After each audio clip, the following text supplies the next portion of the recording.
پیارے دوستو السلام علیکم۔ سرفراز احمد سے ٹیسٹ ٹیم کی کپتانی بھی واپس لیے جانے کا واضح امکان موجود ہے۔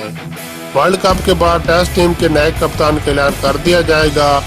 حیران کن بات تو یہ ہے کہ شان مقصود کپتانی کے مضبوط ترین امیدوار بن گئے ہیں۔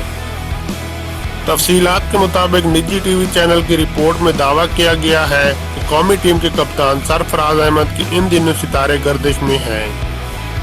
مزید بتایا گیا کہ ورلڈ کپ کے فوراً بعد ہی سرفراز احمد سے کپتانی لیے جانے کا امکان ہے۔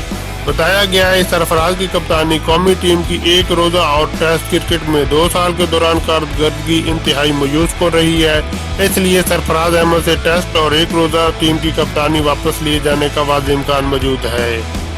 ذرائع کے مطابق ورلڈ کپ کے بعد ایک روزہ کرکٹ ٹیم کی کپتانی کے لیے آل راؤنڈر اماد وسیم مضبوط ترین امیدوار بن گئے ہیں، جبکہ ٹیسٹ ٹیم کے لیے حیران کن طور پر نام سامنے آیا ہے۔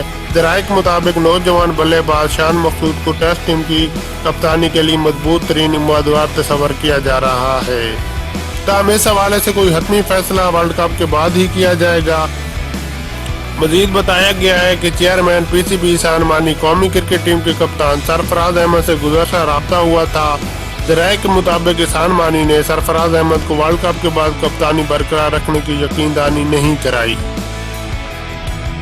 Chairman P C B Ehsan Mani نے قومی ٹیم کے کپتان سرفراز احمد کی حوصلہ افزائی ضرور کی، تاہم انہیں ورلڈ کپ کے بعد کپتانی برقرار رکھنے کی یقین دہانی نہیں کی گئی۔ امکان یہی ہے کہ سرفراز احمد کو ورلڈ کپ کے بعد کپتانی سے ہٹا دیا جائے گا، جبکہ نجی ٹی وی چینل کی رپورٹ کے مطابق پی سی بی نے فیصلہ کر لیا ہے کہ ورلڈ کپ کے دوران ہی کسی قسم کی تبدیلی کا امکان نہیں کیا جائے گا۔ ذرائع کے مطابق ٹورنامنٹ کے ختم ہونے کے بعد قومی ٹیمیں بڑے پیمانے پر اکھاڑ پچھاڑ کی جائے گی۔ پیارے دوستو، کیا آپ میری اس بات سے اتفاق کرتے ہیں کہ سرفراز احمد کو اب کپتانی سے ہٹا دینا چاہیے یا نہیں؟